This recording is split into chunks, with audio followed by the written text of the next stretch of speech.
Long ago, when the pyramids were still young, Egyptian kings played a game of great and terrible power. But these shadow games erupted into a war which threatened to destroy the entire world until a brave and powerful pharaoh, along with a brother-in-arms, locked the magic away, imprisoning it within the mystical Millennium items. Now, 5,000 years later, the reincarnations of these heroes must come together again, for destiny has chosen them to defend the world from the return of the Shadow Games, just as the brave pharaoh and the loyal priest did 5,000 years ago. We open in an orphanage near the end of autumn. Due to the chill in the air, the kids are all inside, with one pair in particular seated on either side of a chessboard.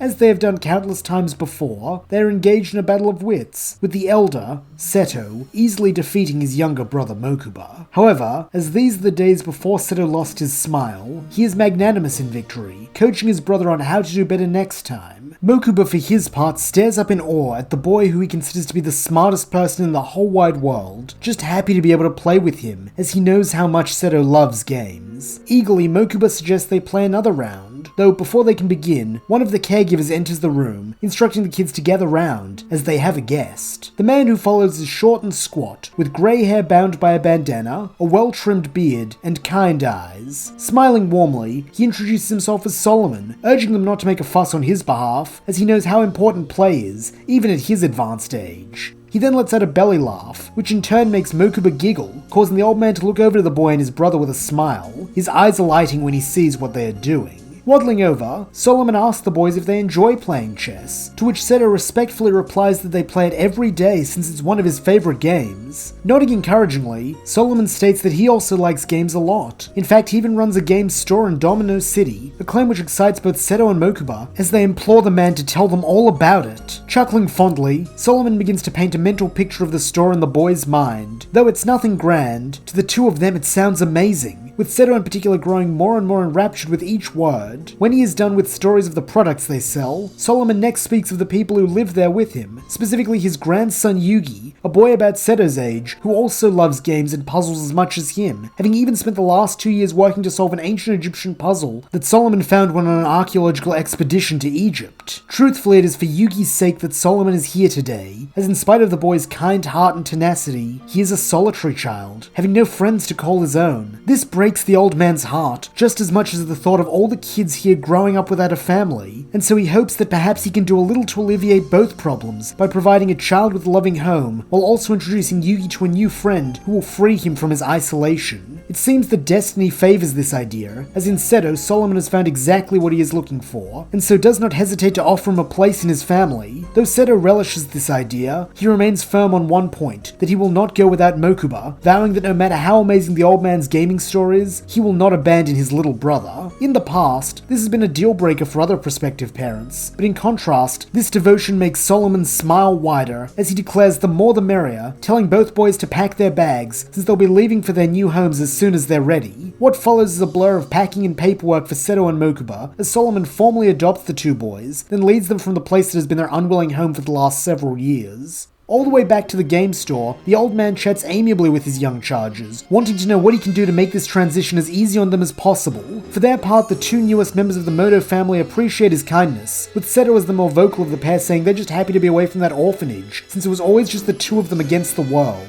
Solemnly, Solomon vows that they will never be in that position again, then with a shuddering halt, brings the car to a stop outside their home. Having agreed to watch the store while his grandpa was away, Yugi is at the counter when the trio enter, and wasting no time, Solomon introduces the boys, encouraging Yugi to give Seto and Mokuba a tour. Nodding happily, Yugi tells the newcomers to follow him, leading them through the store and up into the apartment that they will now share. As they go, the three boys get to talking, with Seto and Yugi quickly realizing they have a lot in common from their age to their love of games. As a result, they immediately hit it off, and when even Mokuba starts warming to the boy with the tri-toned hair, Seto takes this as a sign that he can trust him. Feeling similarly warmly towards his new adoptive brothers, Yugi agrees to show them the Millennium Puzzle when Seto asks about it, pulling the box from under his bed. Due to its immense complexity and Yugi's young age, it is far from complete, but this only excites Seto, who promises Yugi that they'll solve it together, since he's sure if they put their heads together, this will be a piece of cake. This assessment is perhaps a touch overly optimistic, as even with 3 heads being better than 1, the Millennium Puzzle is still a hefty challenge, taking the trio far longer than any of them anticipated to complete. This does, however, come with its own benefits, as by spending every free afternoon, evening and weekend together working on this project, the boys develop a deep bond, truly becoming brothers indeed as much as name. For Seto, such an intense challenge to his intellect is a joy unlike anything he has ever known, as he is constantly tested to solve the individual riddles that make up the puzzle's construction.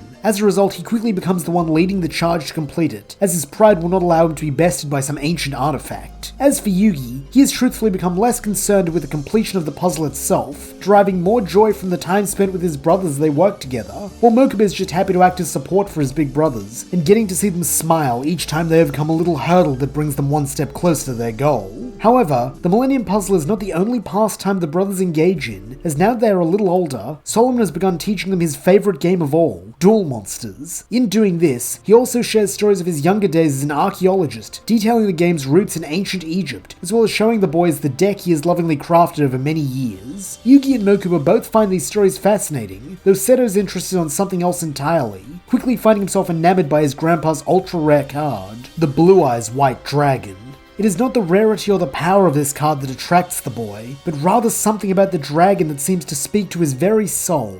When Seto explains this feeling to his grandfather, Solomon fondly refers to it as the heart of the cards, a mystical connection between duelist and monster that can guide both to new heights if they are wise enough to listen to it. Resolutely, the 3 brothers all promise to listen to the heart of the cards, and this pleases Solomon, who at last begins their training in earnest. Before long, it quickly becomes clear that dueling is not Mokuba's forte, with him mostly watching. Though both Yugi and Seto quickly prove themselves to be naturals of the game, the boys have immense fun dueling each other, though like with Mokuba and Seto's games of chess back at the orphanage, Seto almost unfailingly comes out as the victor, thanks to his genius-level intellect. However, also like those days, he finds joy in coaching Yugi to improve, having determined that his greatest failing is not a lack of skill, but a lack of faith in himself. Unfortunately, overcoming this is just as much of a slow process as finishing the puzzle, meaning that when a local dueling tournament is held in town, Seto is the only member of the Moto family to enter. Naturally, the boy wins with ease, earning him entry to a larger tournament, which ends in a similar victory. Several more tournament victories follow this, with Seto quickly earning himself a reputation as a wonder child in the dueling circuit, all the while his family cheer him on, immensely proud of all he has been able to achieve.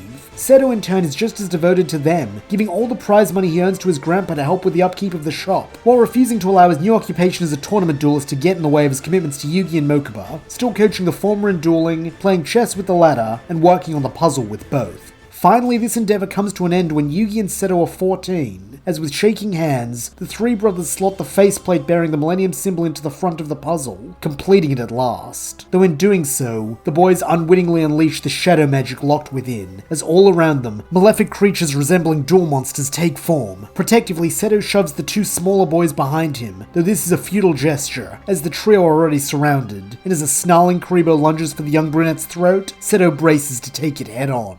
However, just as the Millennium Puzzle bears darkness within itself, so does it carry an even stronger light, and with its power now returned, the spirit of the nameless pharaoh is able to manifest once more, briefly borrowing Yugi's body so that it may banish the shadow creatures back whence they came. In a voice that does not belong to the brother they have come to know and love, Seto and Mokuba hear Yugi command these monsters to leave, and in a flash of golden light, they do. As the light fades, so does Yugi seem to become himself again, though not fast enough for Seto to miss what he has become. He is a man very much like Yugi, but taller, more confident, and bearing the Millennium Puzzle's golden eye upon his forehead. Seto does not know what this is, or why it occurred, though there is one thing he knows with certainty. If whatever he just saw means to do harm to his brother Yugi, then no amount of magic powers will be able to shield it from the hurt he's gonna bring down upon it. In contrast, Yugi feels nothing but elation, like for the first time in his life, he was able to manifest his heart's true desire without fear, that being to protect the ones he loves. Now as the sensation of power fades, Yugi silently makes that wish again, to be able to keep his brothers happy, safe, and most importantly, together.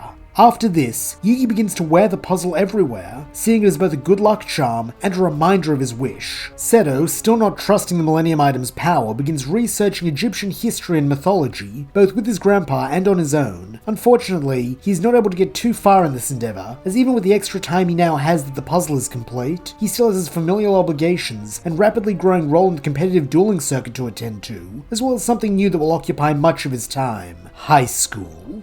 At the start of the new school year, Seto and Yugi both find themselves enrolled at Domino High, a seemingly brand new world with its own rules and occupants. Two such characters are a pair of local bullies named Joey Wheeler and Tristan Taylor, both of whom appear to find pleasure in picking on those smaller and weaker than them. And who fits this criteria better than Yugi? Unfortunately for Joey and Tristan, Yugi has something they weren't counting on, a brother who will go to any lengths to defend him. This includes, but is not limited to, beating the ever-loving snot out of a pair of wannabe tough guys, a feat he carries out without compunction or mercy, showing them what it feels like to have someone bigger pick on them. This is not to say Joey and Tristan don't put up a good fight, though even together they are not able to make Seto back down. It is only when several teachers arrive and pull the boys apart that they are forced to stop. Naturally, this earns all three a trip to the principal's office, and as they wait outside, each nursing their wounds, they find themselves with no other option but to talk to one another. At first, this is simply Joey yelling at Seto, demanding to know why he had to go and attack them like that. But with steely ferocity, the brunette answers that he and Tristan got themselves into this mess when they chose to go after his little brother. While Tristan reacts to this with scorn, Seto's answer gives Joey pause, as he considers the other boy in a whole new light. Finally, after what feels like forever, Joey admits that yeah, he gets it. If someone messed with his little sister, he'd go nuts too. This small concession is all it takes to open up a genuine dialogue between the trio, so that by the time the principal steps out of his office expecting to see a group of mutinous brats, he instead is met by the boys sharing a laugh, their bridges seemingly mended. Choosing to take this as a win, the principal only gives the trio a slap on the wrist, with a warning not to be caught fighting again. Though this is hardly a concern, as through their chat, Joey and Seto have come to realize how very much alike they are, both being protective big brothers who place a high value on loyalty and are not afraid of a little hard work in the pursuit of their goals. Thanks to this, the pair quickly become close friends, with this soon extending so that before long, Yugi, Seto, Joey and Tristan have become a tight-knit friend group. Shortly after this, another member enters their circle in the form of Taya Gardner, who after being saved by the spirit of the puzzle is welcomed with open arms. Now an inseparable team, the gang along with Solomon and Mokuba are regular fixtures at each of Seto's tournaments, cheering him on from the crowd and celebrating his successes afterwards. Such is their friendship that after Seto becomes the top-ranked duelist in Japan and is invited to the Intercontinental Championships, he pays to have his family and friends accompany him to New York for the tournament. Here he meets several world-class duelists, including the creator of the game, Maximilian Pegasus, and his American counterpart, a man by the name of Bandit Keith. He's also introduced to a whole new style of dueling, courtesy of a German company called Schroeder Corp, where the table upon which the players duel is contained within a glass box, allowing for small holographic versions of the monsters to be projected on top of the cards and do battle. Truthfully, it's a bit small for Seto's taste, as he would have made the monster holograms 10 feet tall so their clashes could be more visually appealing for the audience, but still he is impressed at this advancement in dueling technology. The early rounds of the tournament are a piece of cake for Seto, though he does his best to remain gracious in victory, even when he manages to outplay the European champion and creator of the duel box, Siegfried von Schroeder. Finally, at the end of the day, only 4 of the dozens of competitors remain as semi-finalists, with Seto being one of them. To ensure they remain sharp after a long day of dueling, the 4 competitors are given a few hours to prepare, with Seto and friends returning to their hotel to rest, before Solomon takes the kids out for dinner. Unfortunately, Seto's semi-final opponent Bandit Keith has far less recreational plans for his time off, sneaking into the Moto family's room and rifling around until he comes across his true objective, Seto's deck. With a malicious laugh, he begins tearing up his rival's cards, knowing that even if by some fluke the kid can piece them back together, those Schroeder Corp duel boxes won't be able to read them, meaning it's game over for Wonder Boy. While there are a couple of primo cards in here Keith would like to swipe for himself, it's not like he could use them, since he'd be found out at once, so it's better if they all get destroyed. By the time everyone returns to the hotel, Keith is long gone, with the only thing there to greet our heroes being a pile of shredded card. Everyone is horrified, though Seto's shock is offset somewhat by fury. He knows exactly who did this, and even if he can't prove it, he's gonna make Keith pay for what he did.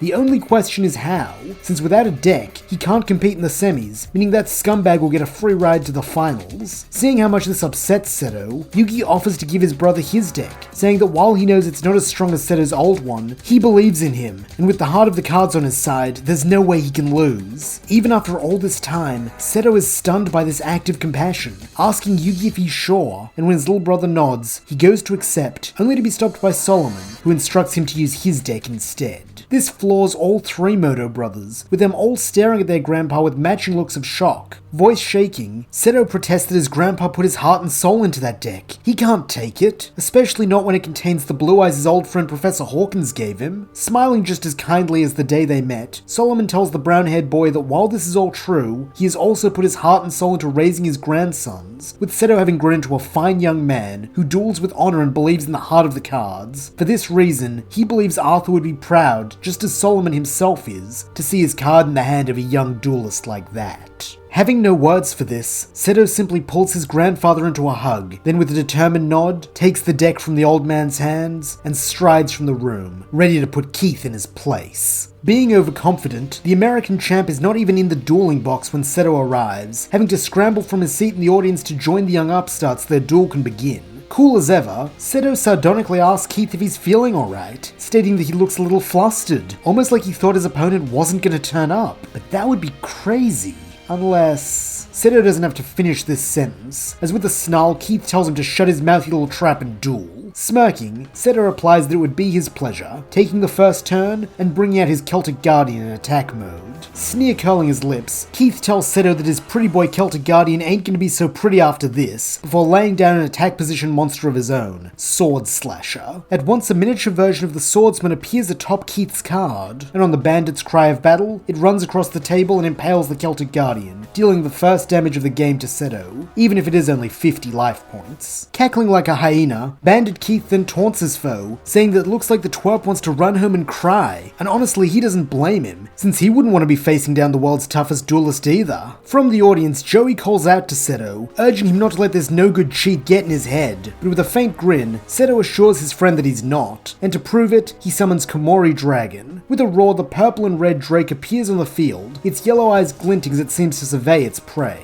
Then when its master declares an attack, it belches a fireball which engulfs Sword Slasher, dropping the American's life points down to 1750, and putting Seto in the lead. The young Moto then lays one card face down and ends his turn, allowing Keith to move again, and with a scowl etched firmly on his face, he declares that he's gonna slice that little lizard into ribbons with his big bad pendulum machine. He then lays a face-down card of his own, before bringing forth a robot with a swinging blade for legs, who begins advancing on Komori Dragon with a sputtering whir. However, before it can do any damage to the winged beast, Seto smirks that Keith just activated his trap card, revealing Mirror Force. At once a shimmering barrier appears between the dragon and the machine, and when the encroaching automaton touches it, it explodes, dealing half its attack points as damage to Keith, dropping him down to 875 life points. Unfortunately, even when he is down, he is not out, as with a cackle, Keith reveals his own trap card, Time Machine, which allows him to bring back Pendulum Machine like it was at the start of the turn, meaning next turn, it's coming for that Komori Dragon, and he's pretty sure the kid's fresh out of Mirror Forces. While this is true, this does not mean Seto is out of options, as when his turn rolls around, he brings forth Curse of Dragon, and uses it to reduce Keith's Pendulum Machine to scrap once again as his life points become 625. Due to direct attacks on life points not being allowed in this tournament, Seto must end his turn here, and as Keith begins his next turn, he draws the monster that he feels confident will spell victory for him, Barrel Dragon. Summoning the Mechanical Drake, he makes use of its special ability, allowing him to attack more than once in a turn, and as its Proton Blast destroy both Komori Dragon and Curse of Dragon, he bursts into laughter, watching Seto's life points plummet from 1950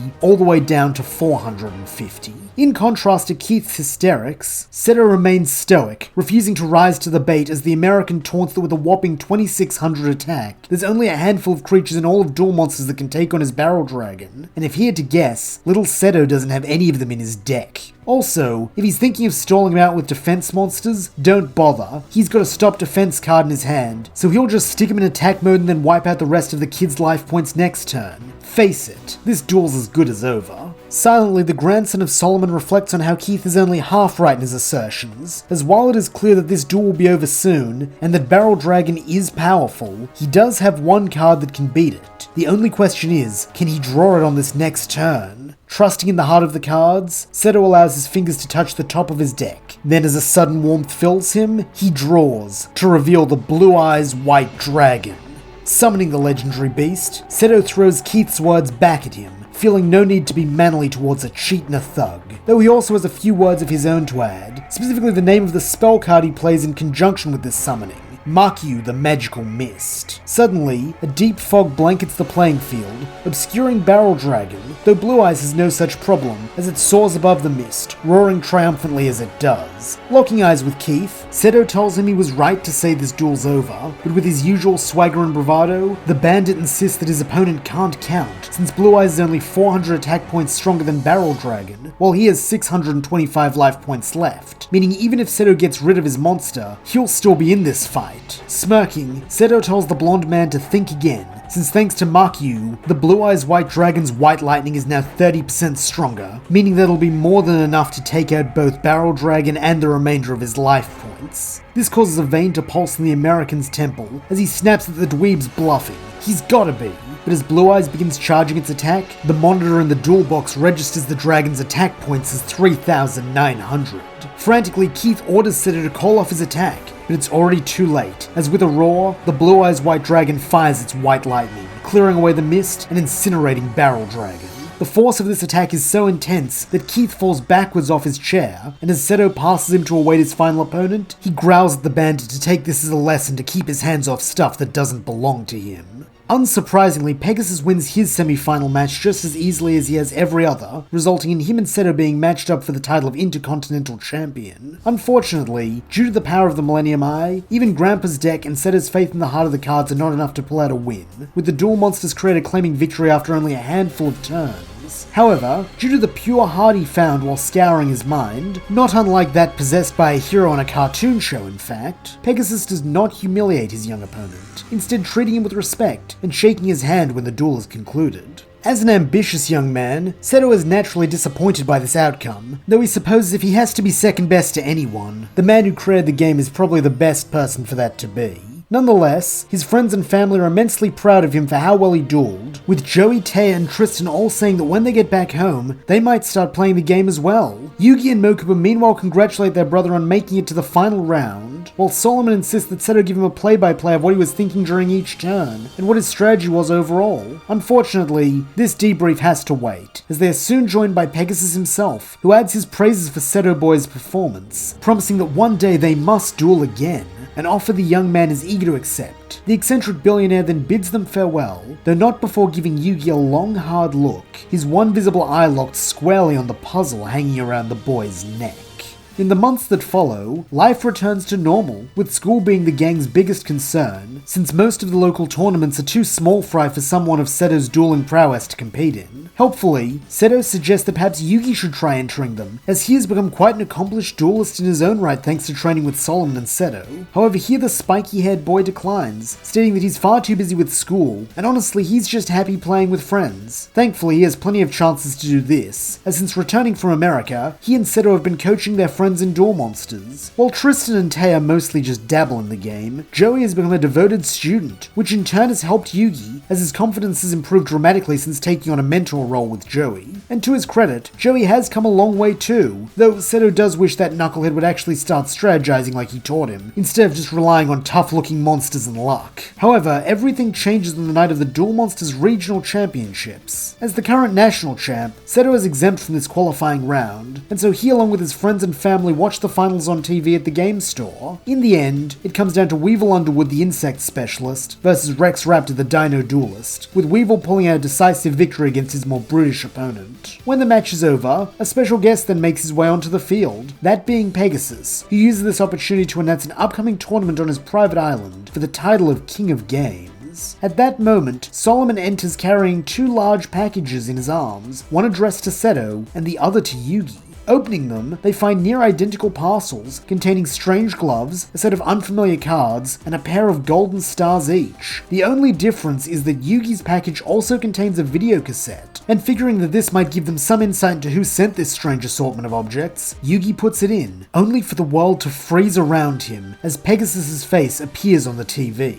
Worriedly, Yugi asks what's going on, and with a devilish grin, the silver-haired man answers that he's transported the boy to a place called the Shadow Realm, where ancient dark magic thrives, so they may have a special duel befitting two wielders of the Millennium items. Truthfully, Yugi doesn't know what this means, but figuring that winning Pegasus' game is the best way to get back home, he willingly gives himself over to the spirit of the Millennium Puzzle for the first time in his life, as he declares that it's time to duel. A moment later, the spirit takes Yugi's place, a turnabout that makes the duel monsters create a smile, as it proves that Yugi Boy is taking this challenge seriously. Good. He wants to take the measure of this young duelist's capabilities, a task that will require him to be pushed to his very limits. To this end, he explains that this duel will have a time limit, and when time runs out, the duelist with the highest life point total wins. So if Yugi Boy wishes to save everyone, he mustn't dawdle. Taking this to heart, Yugi, or rather the being that contains both his spirit and that residing within the Millennium Puzzle, brings forth his Blackland Fire Dragon. But due to the Millennium Eye's ability to peer into Yugi's mind, Pegasus is already aware of this, and has a counter in place, in the form of the Dragon Capture Jar. This trap immediately renders the dragon useless, or at least useless to Yugi, that is, as with his turn, Pegasus summons the Dragon Piper, who releases the Blackland Fire Dragon from captivity, though on Pegasus' side of the field. Knowing this could be very bad for him, Yugi next calls forth the Command Knight, and thanks to its special ability, its attack is raised to 1600, allowing it to slay the dragon and take 100 life points from Pegasus. However, instead of looking angry, the duel monsters creator merely giggles with glee, calling Yugi Boy a spirited and resourceful opponent as he takes his turn. Laying 2 cards face down in his spell and trap zone, Pegasus then proceeds to bring out his Parrot Dragon, asking if Command Knight wants to try its luck with a slightly bigger dragon. This is of course rhetorical, as a moment later, he has the Abomination swoop down upon Command Knight, with it ripping the warrior monster to shreds with evident delight. The brutality of this sight goes a long way to convincing Yugi that what he's seeing is real, as not even the Schroeder Corp holograms fought with such visceral ferocity, and when he sees his life points drop to 1600, he becomes acutely aware of how much he does not want that number to reach 0. To this end, he plays his next monster in defense mode, wanting to protect his life points until he is able to make a counterattack. Unfortunately, here too Pegasus is ready for him, having laid the trap Gorgon's Eye, which petrifies Yugi's Magician's Valkyria and leaves it exposed to Parrot Dragon's attack. But this is not the worst of it, as when the stone statue that was once Valkyria crumbles, Yugi's life points take a hit equal to half of Valkyria's defense points, leaving him with only 700 life points, while Pegasus is still at 1900. Knowing that he can't afford to take another hit like that, Yugi puts his faith in the heart of the cards to deliver him something strong enough to fight that Parrot Dragon, though when he draws, he is at first disappointed with what he sees, Silent Magician level 4. While this is one of the real Yugi's favourite monsters, its rather paltry 1000 attack points won't stand a chance against the dragon's 2000. That is until our hero realizes he might actually have just the card he needs to change that already in his hand. Summoning Silent Magician in attack mode, Yugi next throws down the Card of Sanctity, stating that now both players must draw until they have 6 cards in their hand. Boredly, Pegasus urges the boy not to patronize him, as he's the one who invented the card, but all the same he draws 3 times to fill up his hand. As he does, Silent Magician's power begins to swell, skyrocketing from 1000 up to 2500.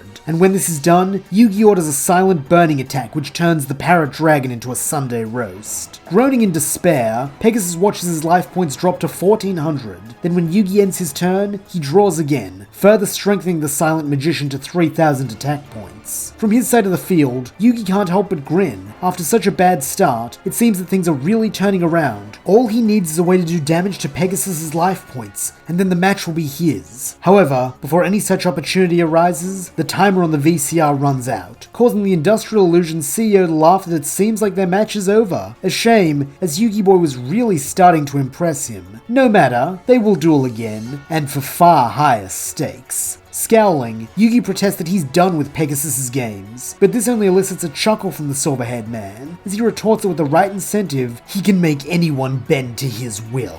He then parts the curtain of hair covering his left eye to reveal a golden eye bearing the same symbol as the Millennium Puzzle. At last, what Pegasus said at the beginning of the match makes sense, though it still comes as something of a shock, with Yugi almost missing the faint frown that briefly crosses the man's face. However, a moment later this is gone, with an exultant cackle taking its place as a beam of golden light shoots from the eye, bathing Solomon and causing his spirit to be sucked into the TV. Frantically, grandfather and grandson cry out for each other, but far too soon, the screen cuts to black, leaving regular Yugi screaming for his grandpa, as all around him his friends and brothers come too. Worriedly, Seto asks what happened, and in a shaking voice, Yugi recounts the events of his duel with Pegasus and the consequences of his loss. Not wanting to believe this is happening, Seto next rushes over to Solomon, only to find him comatose, and as he stares into the vacant eyes of the man who gave him a new life, he makes a silent promise that together he and Yugi will get their grandpa back, and when they do, Pegasus will pay dearly for splitting up their family.